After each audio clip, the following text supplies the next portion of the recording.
Dear friends, I'm going to talk to you about the poem Elegy written in a country churchyard.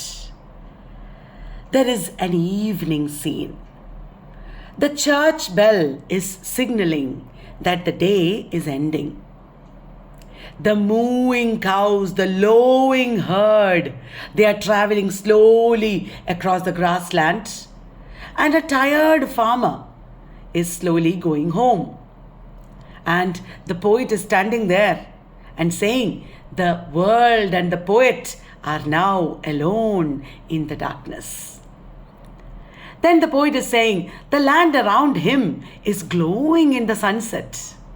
But as he looks at it, the light is fading and everything is slowly engulfed in darkness. There is a stillness in the air that creates a mood of seriousness.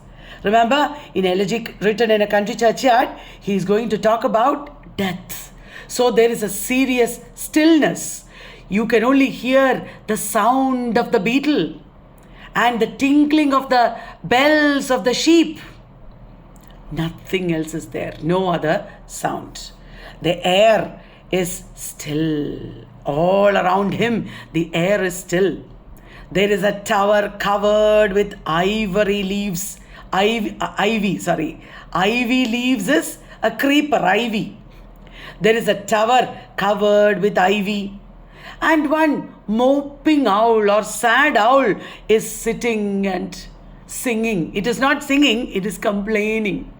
The owl is complaining to the moon that it is being disturbed, in this still night. Anything that disturbs her loneliness, she doesn't like, and she's complaining about it.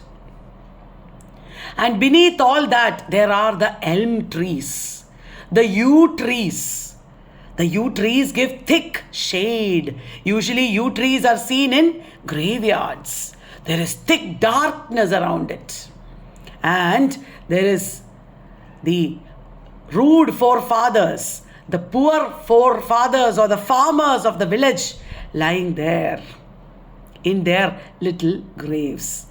Their graves do not have tombs. They are all undecorated graves.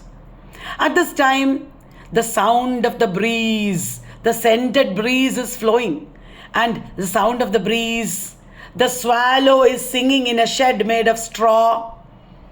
And the rooster, the crow is crying sharply. The hunter's horn you can hear. These sounds are heard, but these sounds will no longer wake the poor people who are lying in these graves, in their humble graves. In their houses, fireplaces will burn. There will be fire in their hearth, but that fire will no longer burn. Because these farmers are returning home, they need a comfortable night. Because of that, the fireplace will not burn anymore. The fire will not burn anymore. Their busy wives will not cook for them in the evening. When they come home, the busy wives will not try to make them comfortable. Their children will no longer run to their knees and sit there and celebrate. Daddy has come, Daddy has come. Nobody will celebrate in the evening when they come home. No, they will not come and sit on his lap, these children. And they will not fight over who will get daddy's kiss first. Nobody is going to think of them like that anymore. They are gone. When they were alive, these poor people, these farmers had done a lot of work. They had harvested crops with all their farming implements and all. They had cut the corn and done the harvest. They often had to dig up very tough ground, difficult ground they dug up. And they would drive their cattle over the, farms. When they plowed their fields, they would cheerfully drive the cattle over the fields. And they very confidently, happily, they cut down their trees. They did all their work. All that is now over. No tree is now going to bow its head in front of their axe. Everybody will die. Not only these rude forefathers, everybody will die. Don't let ideas of great ambition push you to feel proud. Don't make fun of the good work of these poor people. Because everybody has to come under the sickle of the death, the leveler. Don't make fun of their simple, plain joys of their life. Don't make fun of their anonymous lives. They are all unknown people. Nobody knows them. Don't look down on them. Don't let feelings of superiority take over you. Don't smile down at them scornfully.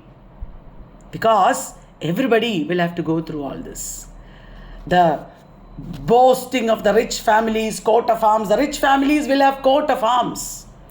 The decorations in their life, the traditions of the powerful people, the beauty, wealth, all these things might look very great when you have it, but death awaits everybody. The rich and the poor, everybody has to come under the reality of death. Even the most successful people, the most glorious people have to one day lie in the earth. So you proud people, don't look down on the poor. Don't blame the poor. These poor don't have memorials erected for them. Their graves are without ornaments. They are without any decorations. And there are no vaulted ceilings and big letters written on their tomb. Nothing is there. And not even people are mourning for them. There aren't many people mourning for them either. Can storied urn or animated bust call back life that is once gone? Once your life is gone, what is the use of all these monuments? What is the use of big tombs and gravestones? Can big urns in which your body is buried or big tombs bring back your life once it is gone from your body? Can achievements in life, materialism, can honor bring back life to your body? Can flattery convince death? Oh, this was a good man, don't take him. Will death be convinced by flattery? Maybe, who knows, in this low land, in this small grave, some great man is lying. He would have been great if he had the same opportunities. In this low land, in this low grave, may be buried somebody who would have gotten to great heights if they could read, if they had education, if they had opportunities. Their cold poverty has held back their achievements. They did not have achievements. They did not have the inspiration to do great things because of their poverty, because of their humble life. You know, there are many gems lying in the bottom of the ocean. There are many small, beautiful flowers blooming without anybody seeing them. Their beauty is wasted just because they did not have the same opportunities as the wealthy people.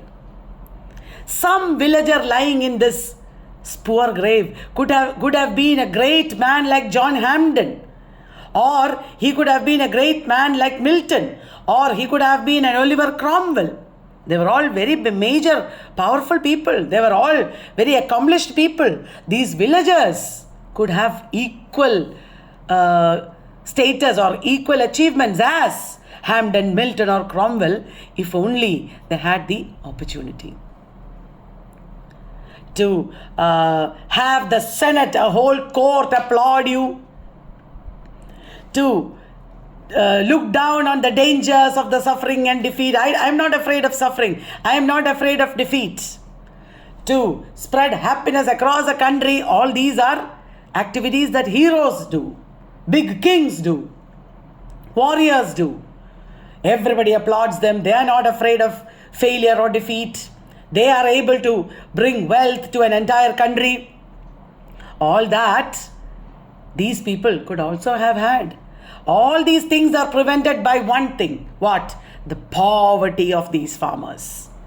Not only did poverty prevent them from achieving these great deeds, but poverty also prevented them from committing mistakes.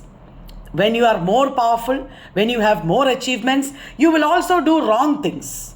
You will also do atrocities. You will also end up killing people. Achievements come at a cost. These people are good people because they did not have achievements. They did not have to give up their goodness to preserve their honor and great wealth. Poverty means that these people have nothing to hide. They have no guilt. They don't have to repress their own shame. Because rich people may have to do all these sometimes. Far away from the madding crowd, these people are living. But these poor people are simple. They are good people. They are calm. Their lives were isolated but very good and quiet. Yet, to protect these poor people's graves from disrespect, don't disrespect these graves. Because at least a small memorial they need. This poem that I am writing can be such a memorial. You know, in the tombs of these farmers, you can see some writing that is done by some unlettered muse, some uneducated man. You should stand there, look at it, and at least give them a sigh or a tear. Because they are people who could have got a lot of fame, but they don't have it because they died very good and quiet their lives were. Many quotations from the Bible you can see on these tombs. Some unlettered people or uneducated people who belong to their families might have written these quotes on their tombs. These quotes actually teach you to be good like them. So, because nobody actually likes to be forgotten after death. Everybody wants somebody to remember them, somebody to cry for them, somebody to acknowledge the goodness of their lives. So everybody who is passing by here deserves to spend at least a minute. At least people like me should be there to talk about these poor people. A dying person relies on us to remember them. So you who have been thinking about those people who died anonymously, how unpretentious these people are, you are spending a minute for them. If by chance someone happens to ask about what happened to you, that means the poet may probably, after the poet has died, that is, after the poet has died, he has spent 1 minute for these poor farmers. After he dies, if somebody happens to ask some passerby, what happened to that man, that poet? He was seen here, but he is not seen anymore. And then the old country person, the villager, will say, we saw him at sunrise, and then he was sometimes lying on the grass, sometimes under the tree he would be seen. Sometimes he would be stretching out at noontime resting. Sometimes he'll be laughing to himself, smiling to himself. And one day he was not seen. After a couple of days, we saw his body being carried away. And he died. This is his tomb. Look at this tomb and you can read what is given there on the tomb. So this is how the speaker presents his own epitaph. Epitaph means the writing that is on the tomb at the end. Here, the poet lies resting his head in the dirt. That young man who had neither wealth nor fame. He had no education because he was just an ordinary man. His life was just plain, sad life. Even though he did not have great achievements, he had a good mind. He had some good gifts and heaven repaid him in plenty for his suffering and for his goodness. And he gave all that he had to misery, to suffering. Everything in his life was suffering only. But heaven gave him a friend, and that friend is you. You are watching his tomb, talking about him. So it doesn't matter what you attain in this life. It doesn't matter whether you have a lot of material successes in this life. Ultimately, if you are good, there will be somebody to shed a tear for you, and ultimately you will be with God, the Father. So beware, don't let ambition make you proud. Even ordinary people can be great people, but they are poor, so they did not get the opportunity. Don't look down on them. Ultimately, remember, you will die. Memento mori. Death is the great leveler. This is Thomas Gray's Elegy written in a country churchyard.